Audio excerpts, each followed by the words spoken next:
దేవుని బిడ్డలారా, మీకును మీ కుటుంబంలో ఉండే ప్రతి ఒక్కరికి ఈ ఈస్టర్ పండుగ శుభాకాంక్షలు. ఈ ఈస్టర్ మనకు నేర్పేది ఏమండి?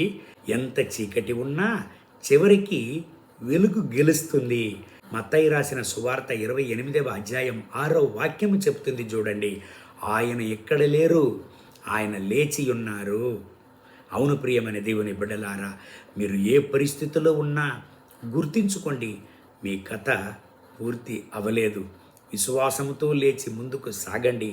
ఎందుకండి? ప్రభు అయిన యేసయ్య పేరును చెడిపి ఆయన ఏమి లేకుండా నాశనం చేయాలని ఎంతోమంది లేచిన తండ్రి తన కుమారుడిని, మన రక్షకుడైన యేసయ్యను చెయ్యి వదలలేదు. ప్రభు అయిన యేసయ్య మరణాన్ని జయించాడు, బాతాళాన్ని జయించాడు, సమాధిని జయించాడు, సిలువను జయించాడు. ఈనాటికి కూడా మీ పేరును చెడపాలని, మిమ్మల్ని ఏమి లేకుండా నాశనమే చేయాలని ఎంతో పోరాటాలు మీకు విరుద్ధంగా వచ్చినా దేవుడు మిమ్మల్ని వదలనే వదలడు. మీ జీవితంలో ఏమైతే దేవుడు ఉద్దేశాన్ని ఉంచి ఉన్నాడు అది నెరవేర్చే తీరుతాడు.